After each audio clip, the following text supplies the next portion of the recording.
Water, the second most vital element needed for life. So the number one vital element needed for life is oxygen. And that's not a surprise, is it? The second most vital element needed for life is water.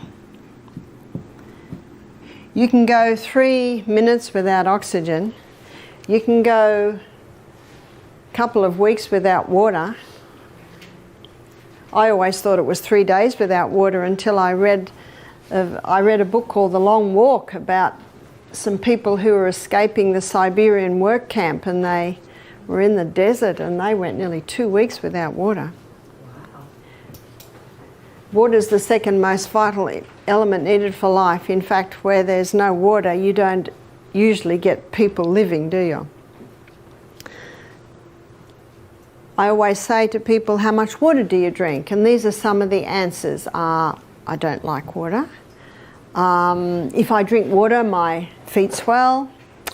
If I drink water, I'm going to the bathroom all day. Those last two answers tell me that the water's not getting inside the cell. So how do we get the water inside the cell? We have to go to the third most vital element needed for life, and that is sodium. The fourth most vital element needed for life is potassium. So let's go back to sodium. In nature, we find the highest amount of sodium in seawater. And seawater contains 92 minerals. Of those 92 minerals, approximately 30% is sodium. And of those 92 minerals, approximately 50% is chloride. Now, because sodium chloride take up the most amount, they're the first crystals formed when the water is evaporated. So what man does is he scoops up the first crystals formed, he bleaches them white, puts aluminium with it so that it runs freely, and there's your table salt. Table salt is a dangerous salt, because we now have two very harsh minerals that if you were to inject both of those into the blood, you would die. There's two harsh minerals and they need all the other 90 to soften them and balance them. The highest concentration of mineral inside the cell is potassium. The highest concentration outside the cell is sodium. And in this bilayered membrane that is around every cell, there are sodium-potassium pumps. And these sodium-potassium pumps are ever going like this, maintaining the balance between potassium and sodium. But when someone's not eating enough fruits and vegetables, and that's where you get most of your potassium, and they're putting table salt on everything far too much, what happens now is sodium levels rise and potassium levels drop. There is a small amount of sodium in the cell, but when this happens, you see osmosis and diffusion happens when the highest concentration merges into the lowest. So now sodium levels inside the cell are rising, which they should not, and the cell swells. What's that called? High blood pressure. The doctor is right.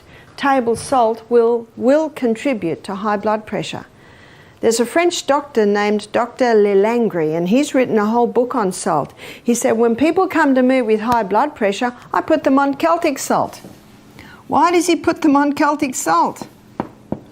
Because Celtic salt contains 82 minerals. It's a hand-harvested sea salt. So the minerals are in the Celtic salt in their balanced form. What about Himalayan salt? In many places, Himalayan salt is a lot easier to get. There's about 75 minerals. So it's pretty good. But I prefer the Celtic salt. And one reason is that the Celtic salt has 3 magnesiums. It contains magnesium chloride and magnesium bromide and magnesium sulfate. Magnesium is a water-hungry molecule, And this explains why the Celtic salt is such a moist salt, especially when we've had a lot of rain, because those 3 magnesiums absorb the moisture. And because magnesium is a water-hungry molecule, it can be used to help the water get into the cell. So when you take a crystal of Celtic salt, put it on your tongue, and some say, how big's a crystal? Well, if you've got high blood pressure, start small, about the size of a sesame seed. I don't have high blood pressure, so I might have about 3 times little sesame seeds. Put it on your tongue, your mucous membranes start absorbing the minerals, the magnesium is taken to the cell membrane, and you drink your water, and that magnesium pulls that water inside the cell. It's the quickest way to hydrate a body. The only time excess water drinking can be dangerous is if people drink too much at once and don't have the minerals that are in the Celtic salt to pull that water inside the cell. I've had people complain to me, they say, I'm drinking more water now and now I'm going to the bathroom all day. So I say, are you having the salt? Have a little crystal before every glass of water. And ideally we should be having approximately 8 glasses of water a day. And then I say to them, and don't drink a whole glass at once. I think I mentioned earlier, I drink half a glass as soon as I get up. I go to the bathroom, I drink another half glass. Then I get dressed and have another half glass. But when I start every glass, I have that little bit of salt. So you spread the water over the day. And many people have said to me, thank you so much, that has made a big difference. See, huge water in, it's not long before huge water has to come out. It's like watering a plant. And look how God sends the rain, little by little by little. And when there's a tornado, when there's a torrential downpour, that's when the soil gets washed away and flooding can happen. So remember that with your body. Take it little by little by little by little. It is the best way to take it. Lining our gastrointestinal tract are villi.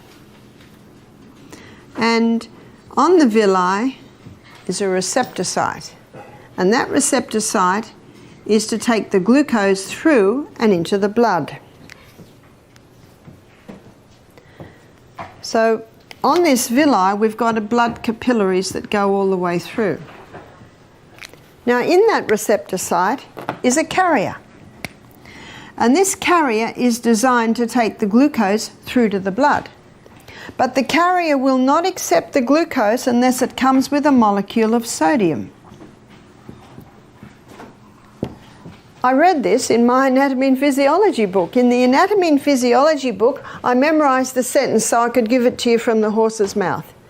Sodium is the main transport system of glucose across the brush border wall and into the blood. And yet what are we told? Don't eat salt. Well, I agree with the table salt because it causes this imbalance of minerals in and out of the cell, absolutely. And did you know that sodium chloride is so strong it can kill the taste buds?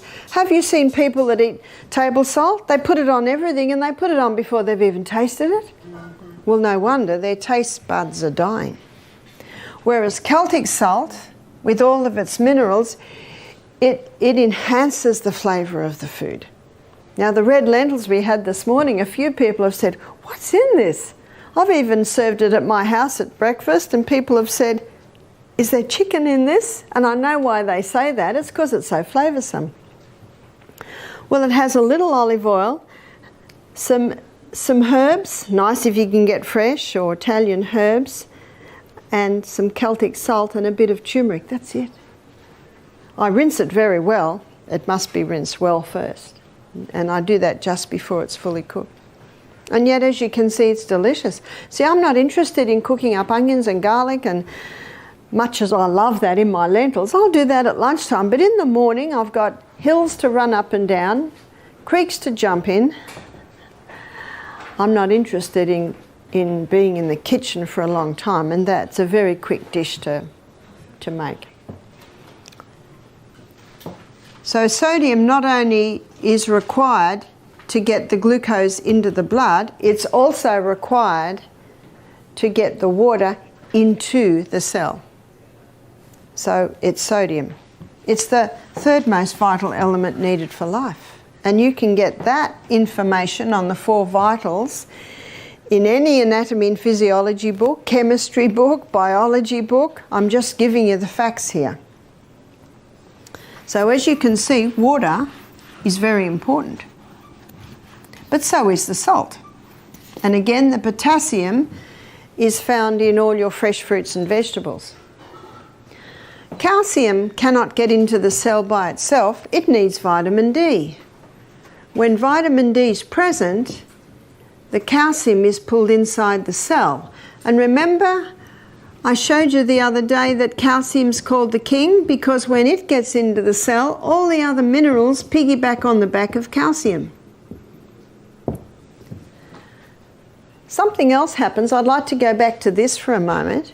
When the magnesium's put on the tongue and you have the glass of water, or half a glass, a little bit later the other half glass, that magnesium pulls the water inside the cell. And in the bilaid membrane that is around every cell, there's a little motor. And when the water's pulled through the membrane and into the cell, it causes that little motor to start spinning. And the spinning of that motor gives us a unit of energy. So when you're feeling a little tired or maybe a little bit peckish mid-morning, have the salt and have the water and you'll get a little bit of a pickup. So when everyone's going outside to have their cigarette or their cup of coffee, you have your crystal of salt, your glass of water.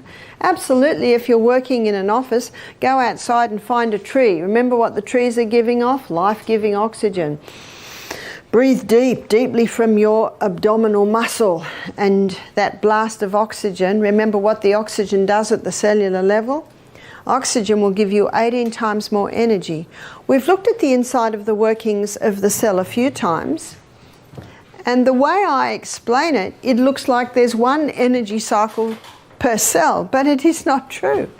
So what I've drawn for you here is a whole lot of little energy cycles. In fact, in the muscle cell, you can have 100 energy cycles to a muscle cell. I can hardly get my mind around that.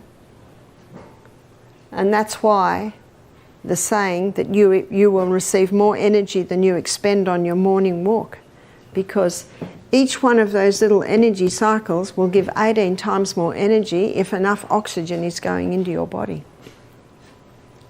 Glucose, it can't get into the cell by itself. It has to have insulin. Insulin's the key that unlocks the door to let the glucose into the cell. And what happens with many people, before diabetes develops, insulin resistance develops. You've heard of insulin resistant? And when insulin resistance develops, the cell's resisting insulin, so the glucose can't get into the cell, so the glucose stays in the blood, and the brain says to the pancreas, more insulin, but the problem is not more insulin, the problem is there's insulin resistance at the cellular level. So what causes the insulin resistance? It's the high carbohydrate, high sugar diet. It's just the cell gets to the point where it says, we've got enough, sick of the sight of you. So how to recover from insulin resistance is to get the glucose, those carbohydrates right down. Get the fibre up, the good proteins and the healthy fats. That's the best way to recover from insulin resistance. But you just imagine for a moment, and this is happening in America a lot today, people are not drinking enough water. They're not having the whole salt, and they're definitely not having many greens, which is where your magnesiums is. So the little bit of water they're having is not getting inside the cell. They don't go out in the sunshine because they're scared of getting skin cancer. So they're not getting their vitamin D, so the calcium can't get in and the minerals can't get in. And they're trying to lose weight, so they've listened to a lot of the media hype that you've got to stop the fat because fat will make you fat.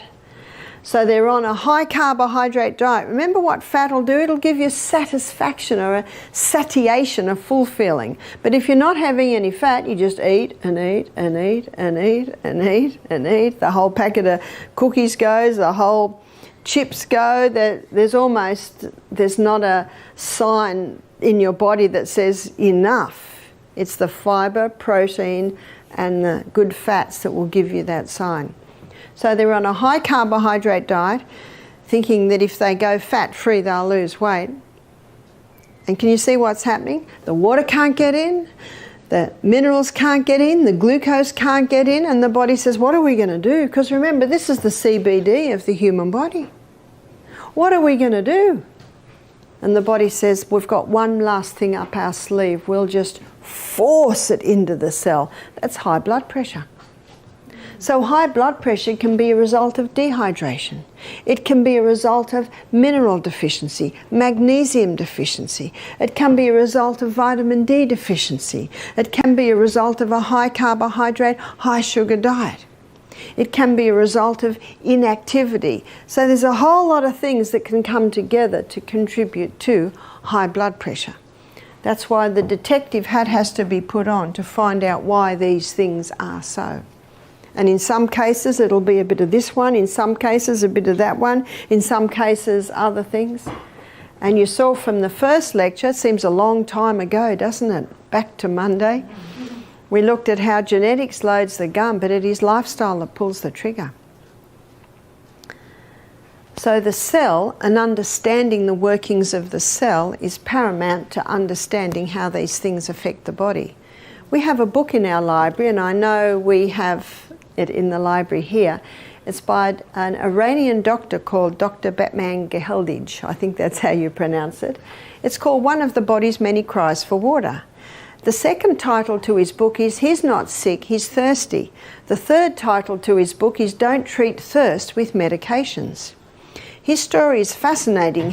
I think it was in about the 70s or 80s. He was a political prisoner.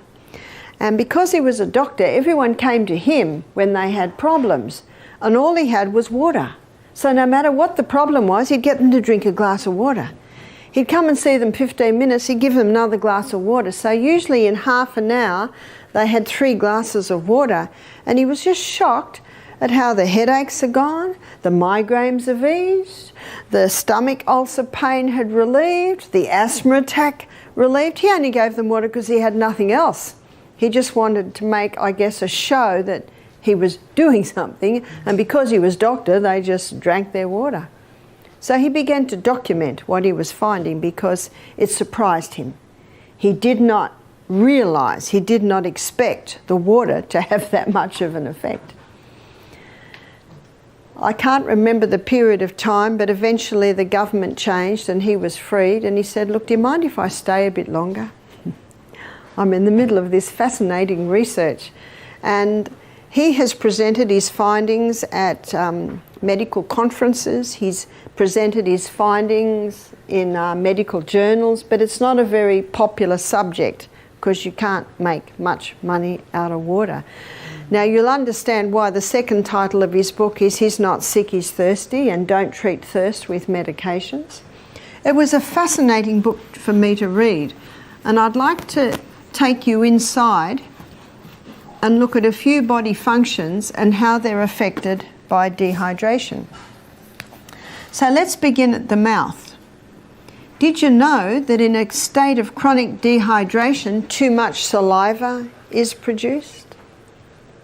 Some people think a dry mouth is a sign of dehydration. It is, and too much saliva can be a sign of dehydration. You see, when not enough water is going into the body, and how much water should go in? Let's do an assessment of that. So our kidneys, to know how much water should go in, we need to look at how much is coming out.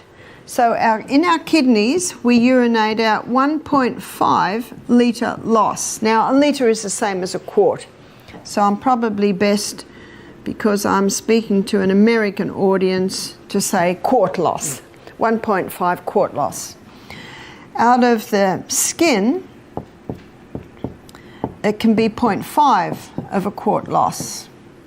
Out of the colon, 0.3 of a quart loss, and out of the lungs, it's about a 0.2 of a quart loss. So that equals 2.5 quart loss every day.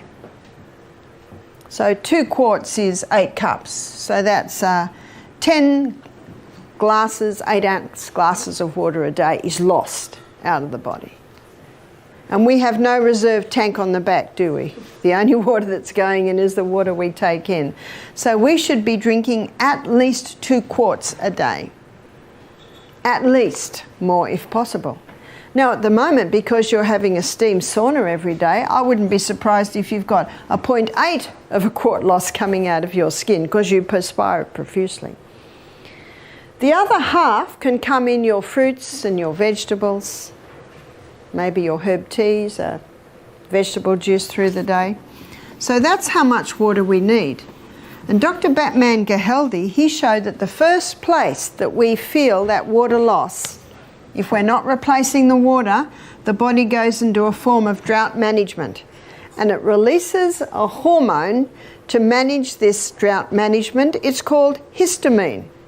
And if someone has an allergic response to something, what are they given? Antihistamines. You know the best antihistamine is just water. So the first place that water is taken from to try and maintain full blood volume in the veins and arteries is the lining of the stomach. We have a thick mucosal wall lining the stomach, and so now we've got a very thin mucosal wall. Now in that mucosal wall there's sodium bicarbonate, and the sodium bicarbonate is in the mucosal wall to neutralise any stomach acid that might try and get through, and basically protect against stomach ulcers. So what is a stomach ulcer? It's basically a breakdown of the tissues. Now let me give you a scenario here. It was probably about maybe 20 years ago, a couple of Australian doctors in Western Australia discovered that Helicobacter pylori caused stomach ulcers. You've heard of that theory? They even put Helicobacter pylori bacteria into some people's stomach and got stomach ulcers. So we had a man do our program from South Africa, and he and his wife came. He was not interested in being at our retreat, but his wife had paid the full amount, so he came reluctantly. And when I'm talking to him, he's about 57, he did not want to answer my question. He answered them abruptly and shortly. He wasn't annoyed at me. I know he was annoyed at his wife that he was even there. I said to him, "Do you drink water?" "Yep, 2 litres a day." So I just moved on from that. I didn't ask any more questions. I said, "Are you on any medication?" He said, "Yes, I'm on a different antibiotic every month to kill the Helicobacter pylori in my stomach because I have had stomach problems for 25 years. I've been all over the world." So the latest thing he was trying was antibiotics because they found he had Helicobacter in his stomach. I said, "Oh, how long have you been on this program?" He said, 4 months. So he's had 4 doses of Helicobacter pylori, and guess what? It's still there and he's still got the stomach pain. I said, "Are you interested in trying an alternative to your medication?" He said, "No, I'm very happy with my medication. Thank you very much." And I always give everyone respect. I respect everyone's choices. Isn't that our God-given right? Absolutely. I just said, "Oh," and I left it there. Now, after the first lecture where I talked about the body's ability to heal itself, so that we have a problem, we should be looking at how the body heals and work with it. He and his wife, and she was on the medication too, they came straight up to me. He said, "That made more sense than anything I've ever heard. I'm willing to do what you suggest." I said to him, "I have no authority over your medication."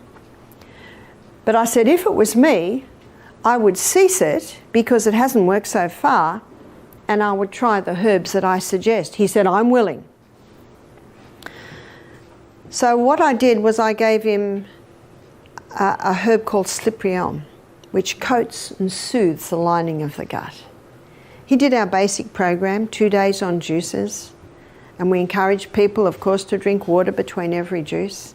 At the end of the week, I had a very happy man in front of me.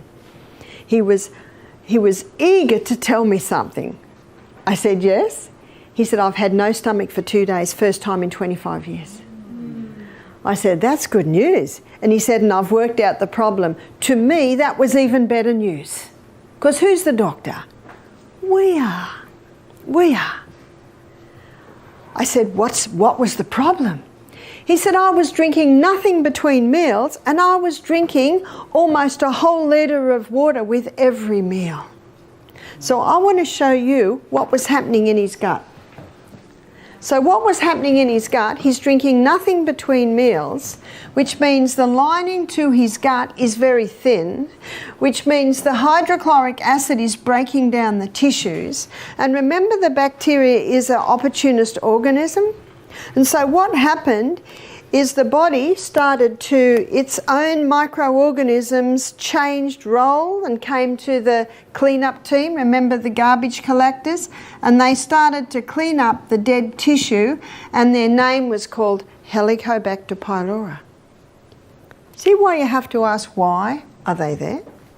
No wonder they find Helicobacter pylori in every case of stomach ulcer. They're there to clean up the mess.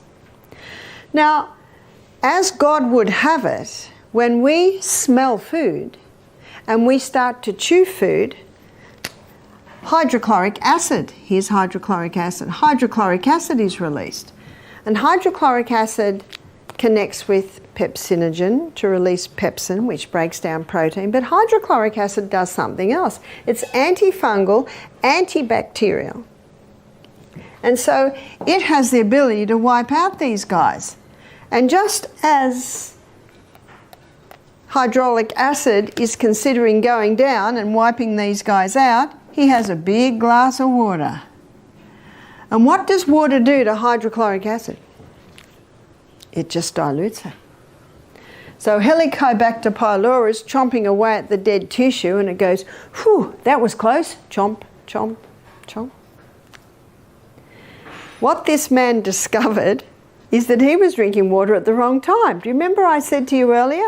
I said, how much water do you drink a day? And he said 2 litres. And because he was a little bit abrasive with all his answers, I decided not to push it anymore.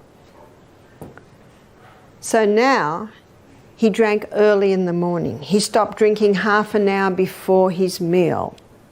That half an hour before the meal immediately thickened that mucosal wall. The water he had the day before fed the hydrochloric acid that's made in the liver. So let's have a look at what's happening now. Now, being at the health retreat, he's drinking water at the right time between meals. His mucosal wall is getting thick. And then when he eats his meal, hydrochloric acid, which is not being watered down anymore, comes down and wipes out Helicobacter pylori. What a wonderful process. Who healed him? His body healed itself when given the right conditions. When someone comes to me with Helicobacter pylori, one of the first things I do is increase their hydrochloric acid. Because if you increase the hydrochloric acid, remember what one of its roles is? Antibacterial, anti-yeast, antifungal. Now, I'm not criticising the doctors that discovered that Helicobacter pylori causes stomach ulcer. It is there. It does play a role. But why is it there? Can you see that? And unfortunately, on the board that awards Nobel Prizes, there are representatives from the pharmaceutical companies. So we won't go any further there, and I certainly am not saying people that get Nobel Prizes don't deserve it. Absolutely they do, because of their great work. But I'm just presenting you the facts. I'm just giving you the basic anatomy and physiology. So this man who'd had stomach pain for 25 years found relief by just drinking water at the right time, which allowed his body to heal itself. Dr. Batman Geheldhind, we'll call him Dr. B, He found the first place that we lose water is the lining of the gastrointestinal tract. He also found that if you go down the gastrointestinal tract, you come to the pancreas. And the pancreas releases two hormones into the blood to help balance blood sugar levels. That's your insulin and your glucagon. But if you're dehydrated, those hormones aren't being made as they should be. So people that are dehydrated, that can be a contributing factor to diabetes. He also discovered that there are hormones released from the pancreas to finalise digestion. So there's pancreatic lipase to finalise starch digestion. Sorry, fat digestion. There's pancreatic amylase. That's what finalises starch digestion. There's trypsin and chymotrypsin that finalise protein digestion. Now, they're all made out of water. If you don't have enough water, your digestion will be compromised. At every stage, water is needed for every body function. So no wonder Dr. Beat entitled his book, When a Person Has a Symptom of Disease, he says, must be one of the body's many cries for water. That's the title of his book. Our brain cells shrink when they don't have enough water. Headaches are common when we don't have enough water. Negative thought patterns can develop when our brain cells don't have enough water. I can get my hand to go in and out like that without pain because around every joint there's fluid. And that fluid is synovial fluid, and it is 99% water. In a state of dehydration, the body can take some water from there to maintain full blood volume in the major arteries and veins. And so if I have pain in there, maybe it's called arthritis, but actually maybe it's just a state of dehydration. Our eyeball moves around in water, so we need water at every single step. Also, our lungs. Now, at the bottom of our lungs, I'll draw you a small picture of our lungs so that you'll understand this. So here's our lungs here. That's one lung. So your trachea splits and comes down, and then it splits again into little bronchioles. It's quite a process. And then at the end of every bronchiole, looks like a little bunch of grapes, but they're alveoli. So at the end of the bronchioles, you've got the alveoli, and this is where the gaseous exchange takes place. Over every alveoli, there's a little blood capillary network, and it is in that blood capillary network where the oxygen is picked up from the alveoli, and the blood drops the carbon dioxide and we breathe out. In every alveoli, there's a minuscule droplet of water.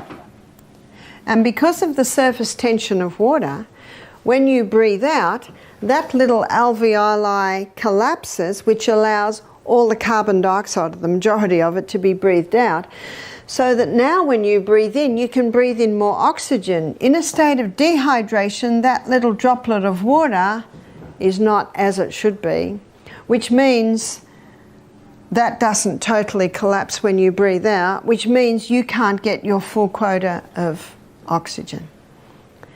But what also happens, the body, to prevent the water loss, it can start constricting the little bronchioles so that we don't lose water. And so one of the signs of dehydration can be constricted breathing.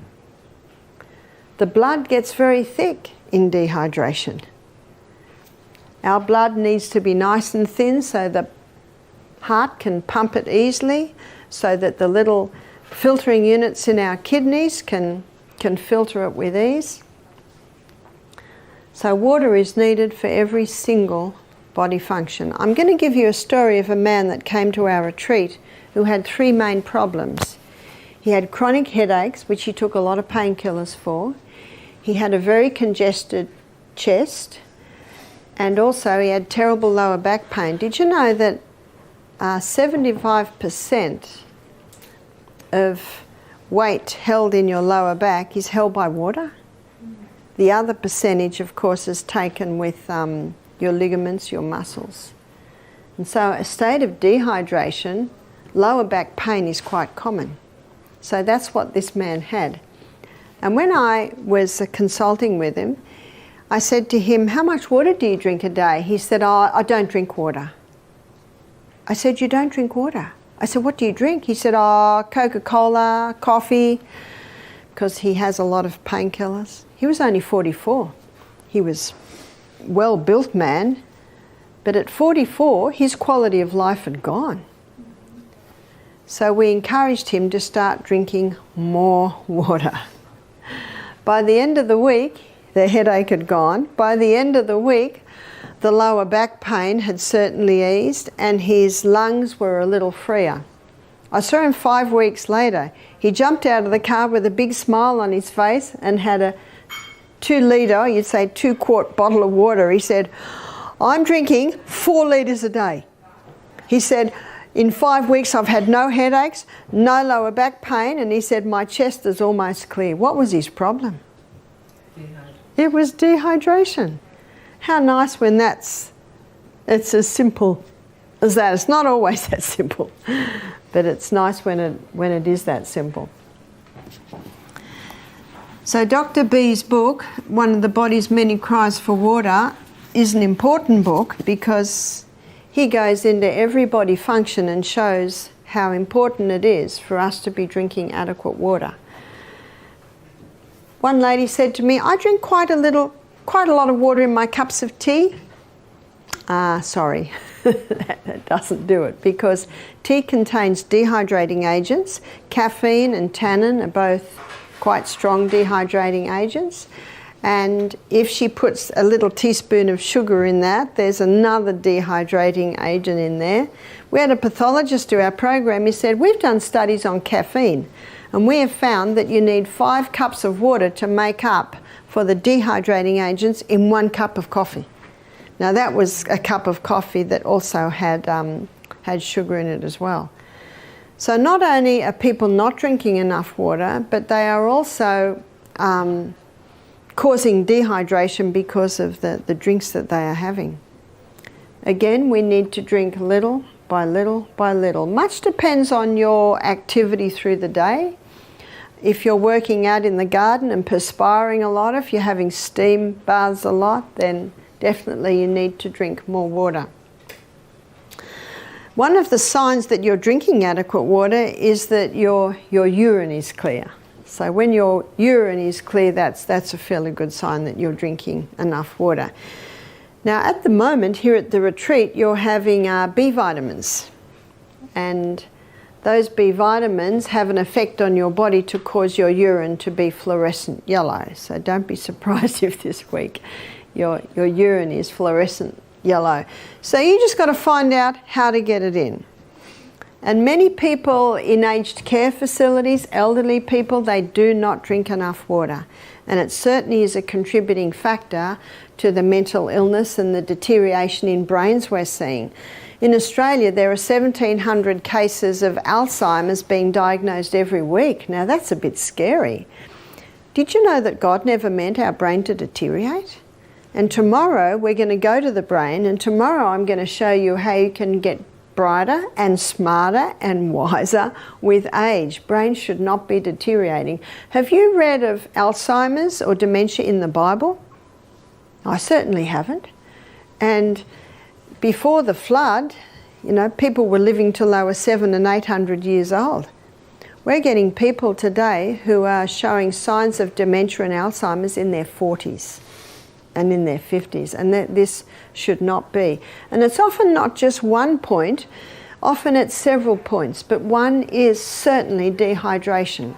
So I'll give you a story to illustrate. We had a lady came and did our program a few years ago now, it's probably about 6 years ago now. She was 45 and she brought her mother who had dementia. So we always say if someone has Alzheimer's or dementia, they will need to have a carer with them. Because we're not a hospital, we just teach you how to give your body the conditions for healing. When the mother first arrived, so the mother was probably early 70s, I went into the bedroom and she was just standing there looking out the window. And she looked at me. She didn't seem to even know who I was or acknowledge me. So I talked to the mother. Well, I couldn't say much to the mother, but I talked to the daughter, and I found out she hadn't drunk any water for 2 days. And because she had dementia, her daughter would ask her and she'd say, "Oh yes, I've drunk lots of water," but she actually wasn't drinking any. And she hadn't been to the bathroom for 3 days. I'm talking about her bowels. So they're two things that we can fix pretty good. So we gave her herbs to get the bowels moving, and we just got her to drink little bits of water. See, a lot of elderly people are put off water because they don't want to have an accident. But if you can explain to them, just have a mouthful at a time. That's reachable. Just have a mouthful at a time. If you have a mouthful of water every couple of minutes, you'll be surprised how much water you can get into the body in a day. So just have lots of little bits. Within 24 hours, this lady had no dementia. She was lucid, she was talking to people, sitting and dialoguing, and the daughter looked at her, and she hadn't seen her mother like this for a long time. You see, I understand what it's like in an aged care facility, because she had her mother in an aged care facility because it was just so difficult to look after her. She really couldn't leave her.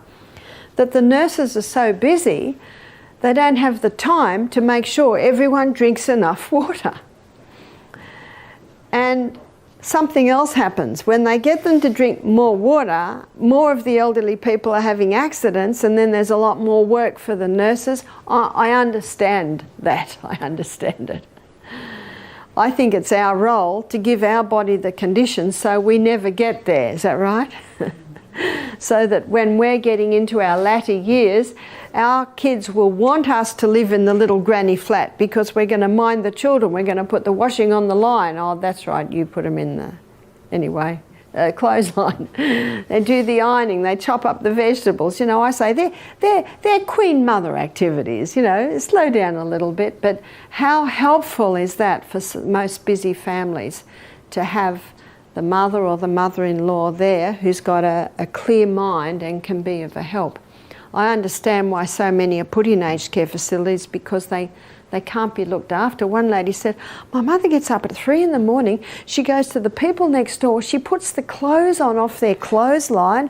And my mother was found down the middle of the road naked." You know, that's very hard, and I feel so much for the person, because, you know, that's very debilitating for the mind to deteriorate like that.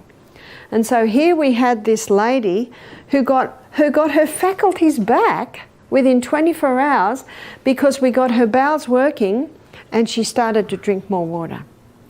She really liked the salt. And if you give salt to someone, you know, what's the next thing they do?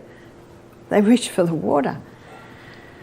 So this daughter and her mother, the daughter's name was Isabel, she decided to book in for the next week. So she stayed for 2 weeks. She hadn't seen her mother like this for 10 years. Halfway through the second week, she rang up the aged care facility, she cancelled her room, and she brought her back home. And she lived with her for another 10 years. She eventually, I think, had a heart attack in her early 80s and passed. But what a lovely thing that could happen. So the scary thing about that story is how many people are losing their minds, are in aged care facilities, that if they just had someone who could work with them and get these body functions working well, would be okay. But as I said, the person we can work on is ourselves. And when our friends and relatives see the effect of what these lifestyle changes are doing, then they'll be inspired to make the changes too, we hope and we gather. So I want to give you a few Bible verses that illustrate the body. So we've got Romans chapter 12, verses 1 and 2. The Bible says, "I beseech you therefore, brethren, by the mercies of God, that you present your bodies living sacrifices." What's a living sacrifice? It works well. that we present our bodies living sacrifices, holy and acceptable to God, which is your reasonable service. Do you know why it's so reasonable? Because we're living in the body. And it's nice living in a body that works. But notice verse 2, it says, be not conformed to this world. Now we all know what that means. Just go to the fast food shops. Isn't that the way the majority of people live? Be not conformed to this world, but be transformed by the renewing of your mind. When you're transformed by the renewing of your mind, you get a clear mind. And I think you'll agree with me. Are you finding now, what are we now? Sunday, Monday, Tuesday, Wednesday, Thursday, Friday. You're on your 6th day of being at the retreat. Do you find your mind is clearer? And when your mind is clearer, you can make the decision to surrender yourself to God. So that's why it means, be not conformed to this world, but be transformed. That's what God wants to do in each one of us, not just transform our bodies, but transform our minds. Be not conformed to this world, but be transformed by the renewing of your mind. And part of renewing your mind is doing what you've just done for 6 days. You've got a clearer mind. So be not conformed to this world, but be transformed by the renewing of your mind, that you may prove what is that good, acceptable, and perfect will of God. Who do we prove it to? Well, you're going to be proving it when you leave the property. You'll be proving it to everyone you meet, to your family when you go home. And remember, the most powerful testimony you can give is just you. You're happier. You're easier to live with. You're actually looking good. So let's define that again. Be not conformed to this world, but be transformed by the renewing of your mind, that you may prove what is that good, acceptable, and perfect will of God. And what's the perfect will of God? We find that in 3 John chapter 1 verse 2, where he says, Beloved, I wish above all things that thou mayest prosper and be in health, even as thy soul prospers. That's God's will for each human being on this planet, isn't it? God has no delight in the suffering of humans. And yet the turning around, you can see why I chose those 2 verses. I think they encapsulate it very nicely. So the turning around, the transforming of the mind, the first step really is to drink more water, going to bed early, eat more food. Then your mind becomes clear and you start to see things clearly. And that's when you can make a decision. No, I want to do what is right. I want to show respect to this incredible body that God has given me. I want to be a faithful sentinel over the body that God has given me.